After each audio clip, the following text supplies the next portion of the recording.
to another Instagram live tour. This is part of our weekly series that we've been doing every Saturday. Welcome back to those who have been following our tours. As you can see this week, things are looking a little bit different. We're not in the galleries. We are down at level 1. We're in the Department of Technical Services, and today we're going to hear from a few of my colleagues who work in this department. We'll be speaking with Patrick Arcudi, the manager of this department, and Jean-François Castonguay, the chief. Before we get there, I'll also introduce my colleagues who are with me today. On the camera, I have Mylan. You can say hello, Mylan. Some of you may know her from previous tours. And I'm with Larissa, who's going to be checking our feed for questions and for comments. So please don't hesitate. We really want to hear from you. You might have a lot of questions. Please type them in and we'll address them as much as we can. I want to acknowledge that we are situated on the traditional and unceded territory of the Algonquin Anishinaabe. We thank the caretakers of this land who have been stewards since time immemorial. So my name is Marisa. I work in the Department of Education, and normally I'm giving tours up in the gallery to visitors. And one of the questions that we get the most often is what happens to the art before it comes up on the wall and after it's taken down, and how is it stored? So we're going to get a little sneak peek today. This is a part of the gallery that the public doesn't usually see. So it's very cool to be able to show you that today. So I'll pass the floor over to my colleague Patrick, who's going to tell you a little bit about the department. Hi, welcome to the Technical Services Spaces.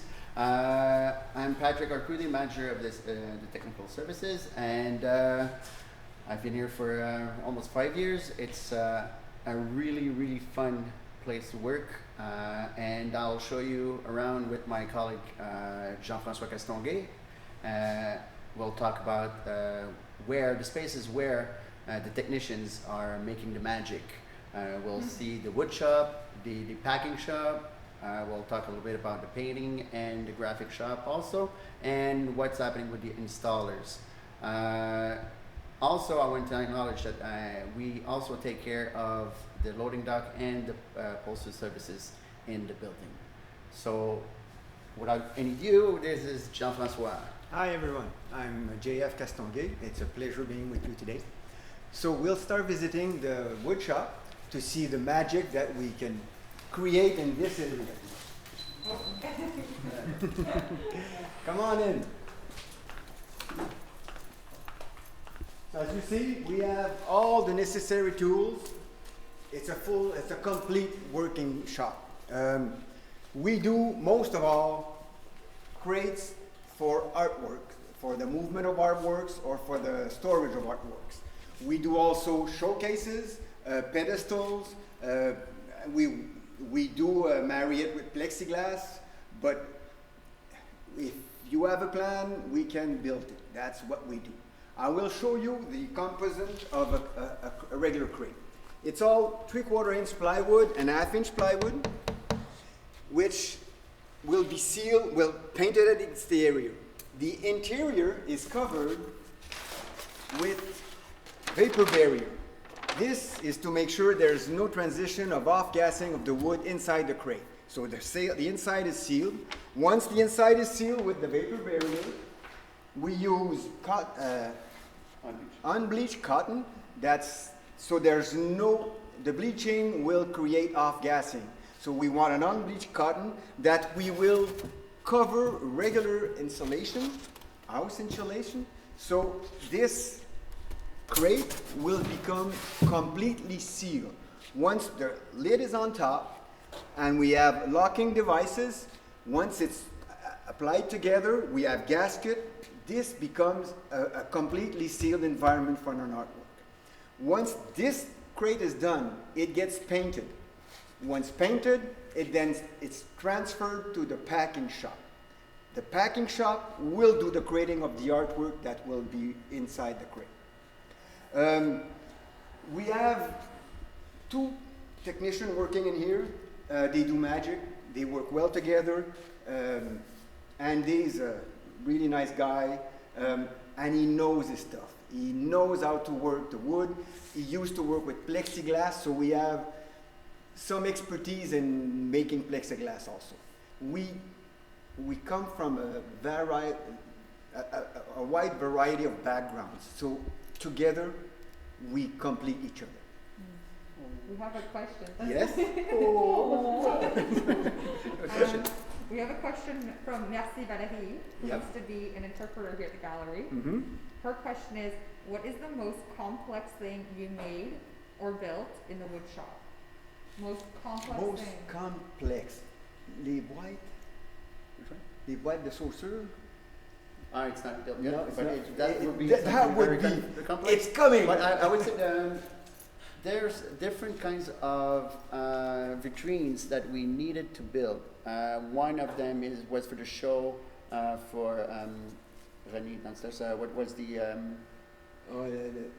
Silver show. The silver show? There was a silver show. So we needed a very large showcase, mounted for a cross and silver cross, and it was humongous. And also because of the tight space where it was, and the way we needed to seal the environment for the artwork, we had to reinvent, if I may say, the way we used to build wall-mounted vitrines. That one was one of the latest that I can think about. But there's always something coming, and sometimes the plans are more complex than what we can get out of it, or the other way, sometimes the plans would be the drawings will be very simple, and it will be a complex fabrication to do. Now, you also built some of the furniture. Do you think visitors Yes. would recognize the benches? Do you guys make the benches down We didn't make them. We did one. We did a mock-up, but because of the number of benches that was needed, we didn't make them. But we have all the like the pedestals, like Jeff said, and also the vitrines. Some vitrines are not ours, but the majority of them are in the spaces are ours that we built. We have some example that when we'll walk a little bit, or I'll show you some example of vitrines that we did and pedestals. Okay. Go to the next room. So we'll go to the next room.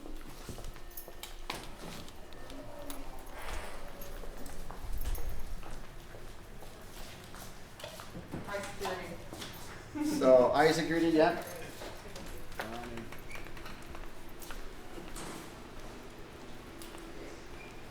So you have a work of art here. This is Vienna. It's a sculpture made out of patio furniture from Brian Jungen. It's the second work.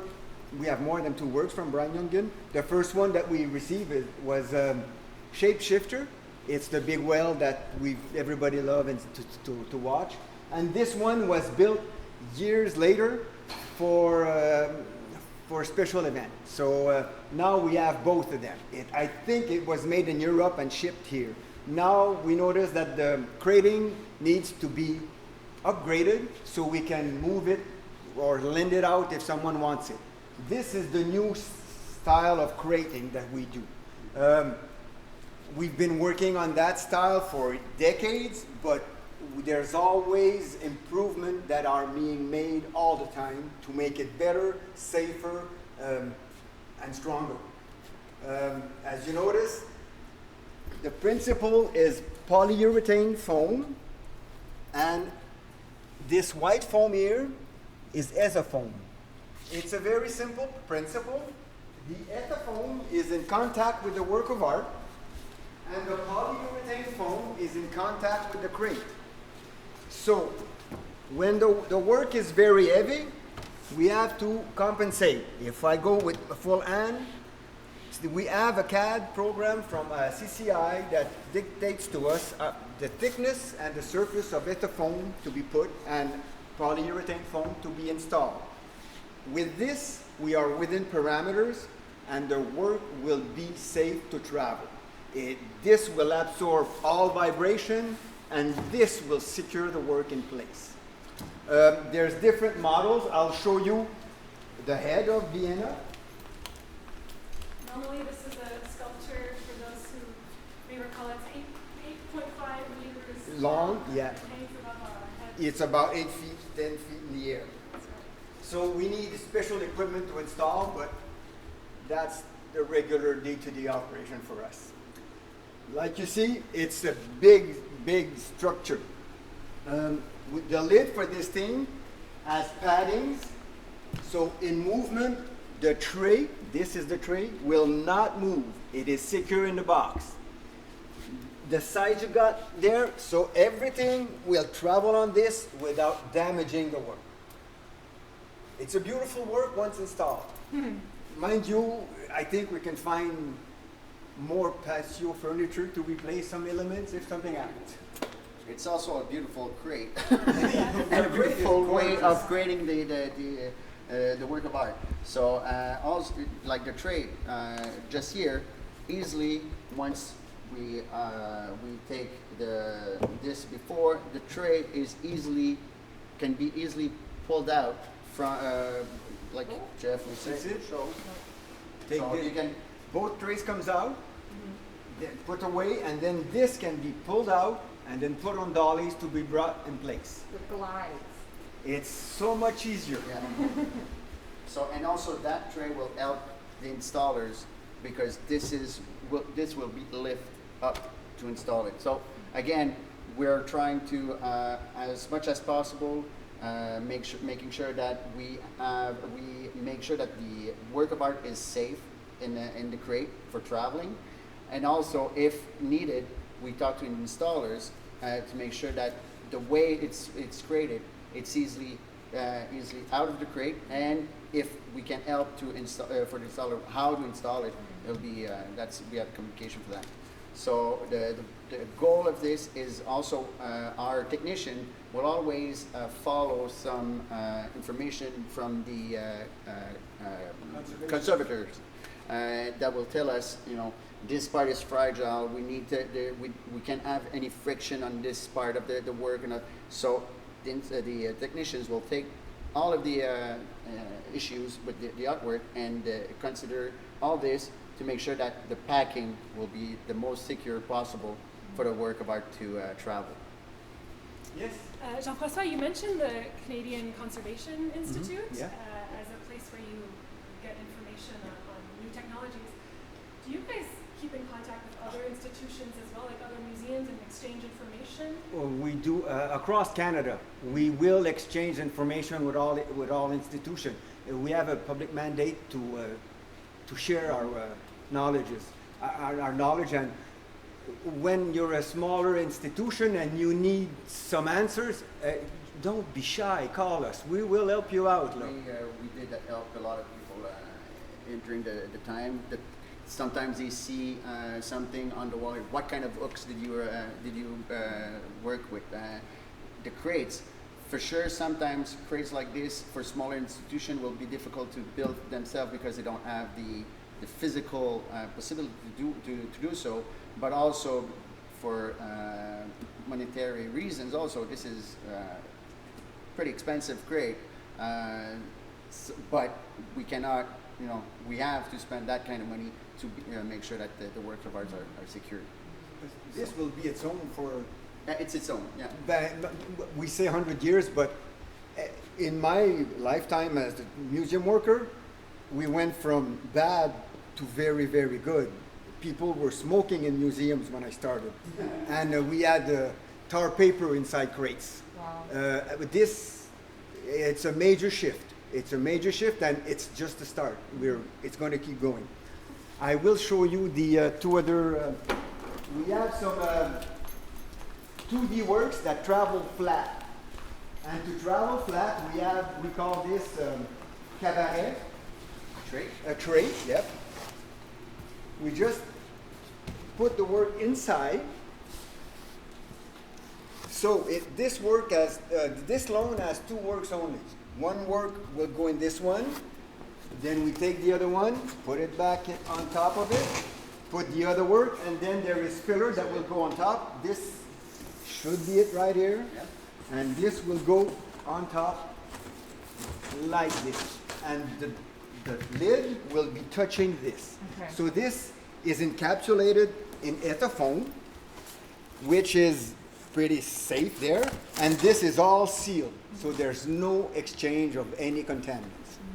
Also, we have a question. We have a question Yes. from Koya Manik, who's Ah. asking us, Manik. can one crate that was one crate that was created for a specific artwork, can it be reused for another later? Yes, that's what. If it's the permanent crate, sometimes we have both kind of crate. We have a permanent crate, so that it becomes the home of the artwork. Like Vienna will stay in those crates. It's there. It's crates forever. Like these one. These crates are standard size crate that will travel a lot. So for each artworks, like this one, we'll put 2 artworks in that. Sometimes in this, we could probably put 10 of them easily. Yeah. We can put 10 works of art in this one easily. And how also, this is the fun part about this, is you see the padding that we have here is calculated for these 2 artworks right now, but it's only a couple of screws. You can change it for the next artwork, and this is part of the technician work to understand it and calculate how much weight it will be in the crate and how it can distribute the weight. And this is why we have this. So it minimize the friction and minimize also the shock. There'll be more shock absorption. This crate is at least 25 years old. I can tell you this. Yeah, Just by this, we Yeah. don't do this, we have stopped doing this. And we'll the see handle. that you see here, this is a heat treating sign. It means you got natural wood. We haven't done a natural wooden crate since handles. 1995. The handles are And the wood. handles are, yes, it's, And so it's not, so this one at 95, so yeah, that's probably Wow. 25 years old. Wow. easily. But we take good care of our stuff. So it has been traveling a lot, and we're building some more. We're always building more, but it's not more because we throw the other ones. It's just because we're using a lot. We use them, yeah. And yeah. Okay. So there's another artwork I there. can show you a 3D work. This is an Inuit art. Inside it's great that it's not quite finished, but you see the complexity of packing. So that's the sculpture. That's the sculpture, and this is a mirror image of the form of the sculpture. So when we slide it in, it fits perfectly inside. It sits perfectly, and now what's remained to be done is the front part that will encapsulate everything, but without touching the leather. So no stress on the leather, so there's no danger to break it. So this is an artwork from 1987 by artist Noah Echalook, who is a Nunavik artist. And that's actual leather here. Wow. And to build that kind of crate for this artwork, you need to. It's a 3 to 4 months time lapse of work that needs to be, because all the forms and you if you see in the back here, there's some Tyvek. tissue, Tyvek tissues that will prevent abrasion from the foam. So everything, so all of this needs to be communicated from. We have information from the conservators, and the technician will take all the information and put that in practice. That so it's again almost all of the technicians here are passionate about art because themselves are, some of them are artists. So when they work with this, the creating of that is itself art. To me, I feel like it's art. I will show you an innovation that was made in the 1990s. This was conceived from an ex-supervisor, Laurier Marion. It's a very simple thing. We used to lift all crates with artwork, lift up in the air, lay it down on workhorses. It's back-breaking. Laurier came up with this. Take the handbrake off, push it in, magnets holds it up. One person can just come up, lift it up. Then we slightly tilt the artwork and it's great. And just slide it on this, and then we just bring it back. So we can take the lid off, take the work back. We take the front off. He can do the condition report right on site. Then we can take it and install. It saved a lot of technical backs. It was really worth it. I do have a little thing if you want to. I do a lot of tour for students, and I finish my tour with some kind of a défi, a challenge. How can you beat what we have now? So this was made by a technician that worked here 10 years ago. A very talented guy. This is with rare earth magnet, and it's all by magnets. Wow. It stays where it is. So that's the challenge for our students coming up. They'll have a lifetime of a career to figure it out or bring the packaging to the next level. Yeah. And this is what we're here for. Always push the envelope. So if you don't mind, we'll go see where we paint our crates.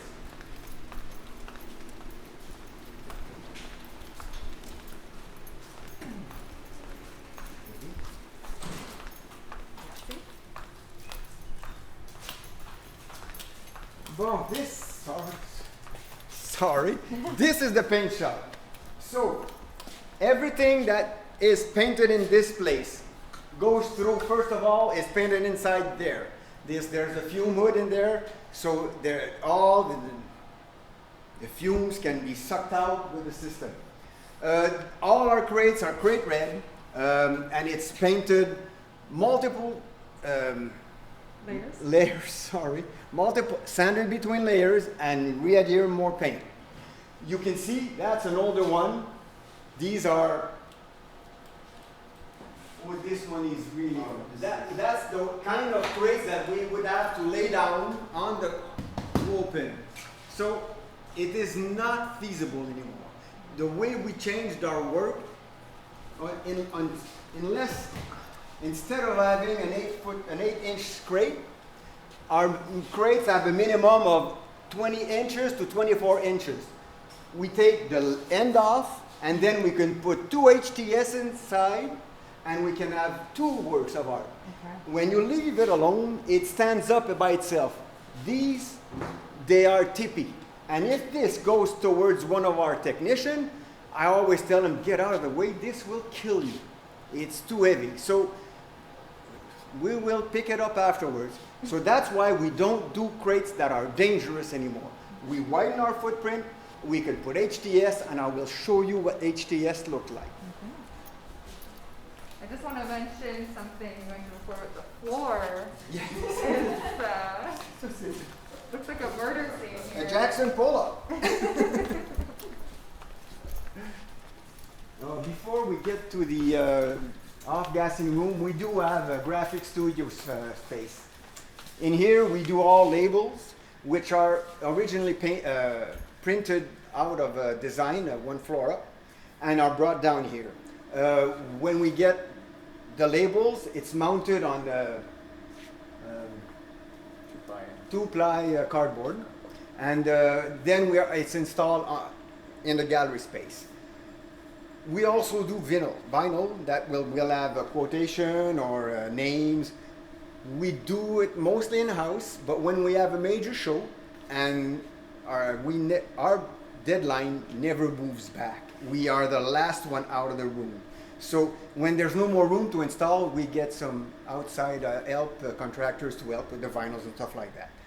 Every other department, their deadlines are way ahead of ours.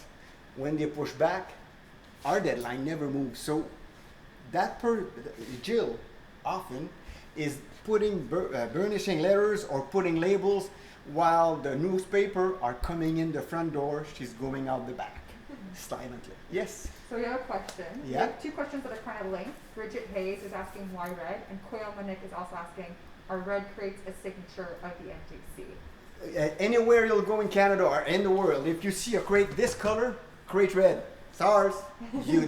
I was a traveling tech for over a decade in Montreal and in Ottawa. I would walk into any place, Winnipeg, Calgary, Vancouver. I could recognize my crates. I could recognize Montreal crates, AGO's crate. You know the colors, and then you identify them. Is it red because of our logo, though, or is it just red because? Yeah, that's good. It always is. Logo red because of the crate. Oh!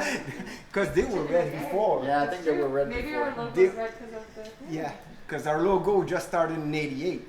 Oh. The red has been there for a long time. Red. And just to mention also about the crate again, when our artworks are traveling, sometimes and most often, people are technicians when we are in other institutions are looking at the crate like they are artworks, Work of art. and they want to know how we did things and why we did certain things. And lastly, one of our technicians worked on a very, very, very tight schedule for probably 85 works, a bit more than 85 works, without knowing the weight, without knowing the sizes, and some of sizes we knew, but it was approximate.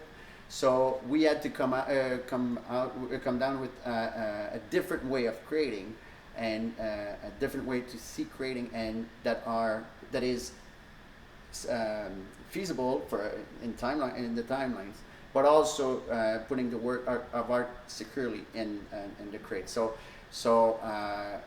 they worked hard on it, and we did it.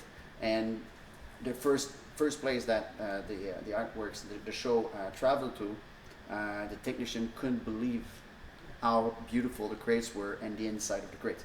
For sure, the artworks were great, but for us technicians, when we look at the artwork, it's beautiful. But when we look at the crates, we just go crazy and wow, what's it? So we had a lot of good comments on the crates. I do have an anecdote. In JP Getty in Los Angeles, we had a marble Bernini bust, a marble bust, a Bernini Pope. The technician opened up the crate. I'm there waiting. They just looked at it and they go away. She said, "Oh my God, there's something wrong with the work." I look around. They come back with all other technicians just to look at the crate. I was 6'2", and I was so proud of all the guys who worked on this. It's the same guy who did that magnetic one.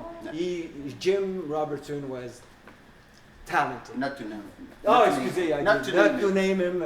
He's been gone for a while, but well remembered. Yeah. We'll go to the off-gas. Oh, by the way, this used to be my office. I had one window and it was a skylight, but now I have a window to the loading dock. Life is different. So anything that's painted needs to off-gas. Before it used to off-gas everywhere in the hallways. People was complaining with the smell and everything. So by health and safety code, we needed an off-gassing room. So this is for off-gassing for 21 days. But now that we do artwork, the off-gassing is such a dirty word in conservation. We need to seal the wood, we need to seal the showcases, the plinths, everything has to be sealed. Depending on the medium going on, it's anywhere from 21 days to 3 months. So this is where it has to mature and off-gas so it's safe for everyone. As a technician, the job is to make sure the work of art is safe. As management, I have to make sure that the technicians are safe. So that's why it's better to have places for healthcare. So again, you see here work from the 3 departments that we just saw, and one of the work that the woodworker were doing also, where I was talking about furnitures and bases. This is one of them. And the paint finish on this is just perfect. It's kind of a mirror if you look at it closely. And also we have the HDSs. This is an HDS. This one has been painted more with c'est du lacquer, Varnish. varnish, So it's sealed. There's no off-gassing. So when the work is in it, there's no danger. That's why it's in here. So it's a big size work with hose clip that are secured on the work. These would be slid into our huge crates that can put 2 or 3 in it. Okay. Sometimes they could travel by themselves if the climate can take it. Okay. So if you don't mind, we'll show you the loading dock where everything starts. Oh, we do have display elements here. That was built in here. So we have different types. Different types, different times also. Different types. So that's probably 35 years old, this one. Okay. And this one probably within the last 6 or 10 years. Okay. Yeah. Questions? On our way to the loading dock, we just had a question. What does HDS HO, stand for? Handling and Transportation Systems. HTS. Handling and transportation system. Thank you. And this is our last stop. Yeah. So, just do my. His waving hand, magic hand. I wave to the fan all the time. So, everything has to come through here. We have 2 bays. So when a work of art, everything comes in. We've got mechanical work, we've got anyone who orders stuff will be coming in. Mind you, food there's no food here. There's no food mix here. So when a work comes back here and it's an artwork in it, we close up. We close up the loading dock. Nobody can go through, and we just concentrate on the work. We empty out the vehicle, and if we don't have it, we will rent it. So if you come with me, we'll be able to show you SR. So you guys, we just disconnected for a moment. Okay. So we might just have to repeat what you said. Sorry, we lost connection. So you don't mind repeating just the last couple things you said about The equipment? the equipment. Yeah. So you had mentioned we closed the space off Yeah. so that artworks don't come in contact. People don't come in contact with them. But then you talked about a few equipment. Yeah, we do have a lot of equipment that we store here. The forklift is needed often. There's another one for upstairs also. We do have a genie lift, a Blue Giant, and a roller lift. There's so much variety of weights and sizes that we need to have the proper equipment. We have a variety of genie lifts that is in 1152. That's another storage area, but there's no connection in there. So, like I'm saying, this roller lift can lift 3,000 pounds.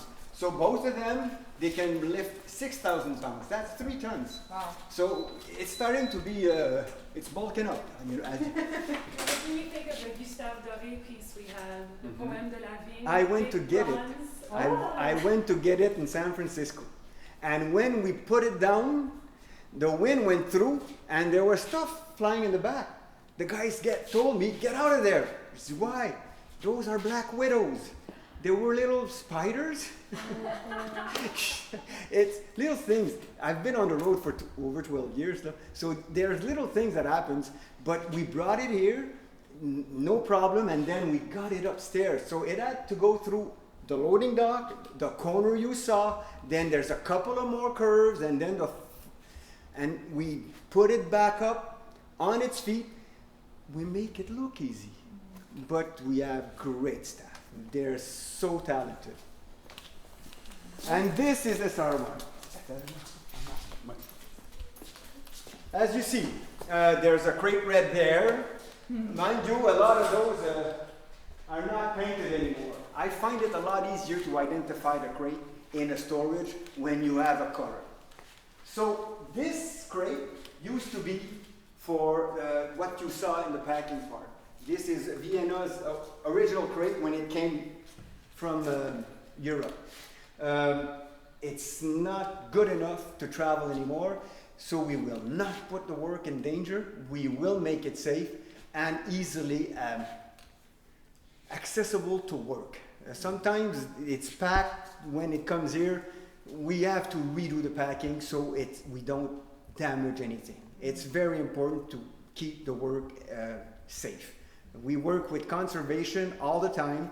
They know their stuff. They know how to work, and they will tell us what to look out for, and how to make sure there's no damage done to them. We work well with everyone. So when you said the loading dock, we were talking about the artwork moving around. So the installation crew will do that, and they will move the crates. They will move it from the loading dock to here, any vaults, and also from the vaults to or the labs or the galleries. Install the works. And also sometimes some difficult installs, we need to think about how we're going to install them, because and more works are getting bigger and bigger and bigger. So a lot of ingenuity from our technicians. And yes. A question to recap: the crates that are in this room, they are from other institutions. Yes, they're loans or acquisition that we might take, or a show will be installing. The point of having it here, it acclimatizes to our relative humidity and weather. So it's a minimum of 24 hours for it to acclimatize, and sometimes it takes longer. So, but it depends on the work. So again, we're talking about the installation crew. The installation crew.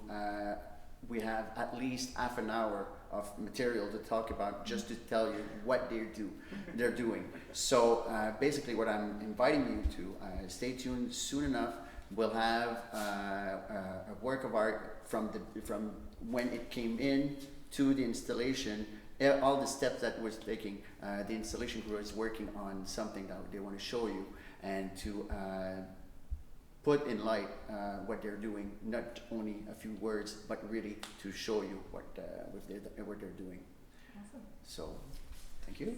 I look forward to seeing that too. So now's your chance to ask any last questions or comments. We did have one from Merci Valérie, who's asking us how many technicians work in this department. Okay. Right now we have 20. We're a team of 21. And sometimes we have also some on-calls employees that are coming when we need them for vacation, for when it's a bit busier. So we can be up around 25 at a certain point. All right, I think we're going to have to call it there. Thank you so much to Patrick and Jean-François. It's been so cool to look around this department, and I think people watching will really appreciate getting a sneak peek where they don't normally get to see. And it's clear that you're both very passionate about your work, and you guys work really hard down here, kind of an essential point of the gallery. Technicians are doing it. Yeah. Yes, lots of work. So thanks everyone for joining, and thanks to Larissa and Mylan for being the behind-the-scenes technicians today. Don't forget to join us next week. We're going to have assistant curator Nicole Burish, who's going to be giving us a tour through the contemporary galleries. We'll be back in the galleries. And that's Contemporary Art and the Global. By the way, this video is going to be loaded up to IGTV right after this tour is done. And later this week, you'll be able to watch it on YouTube as well. All right. Until Thanks, then. guys. See you soon. Bye. Thank you. Bye. Bye. Okay, good. Great. My battery was like, it's dying. You guys are getting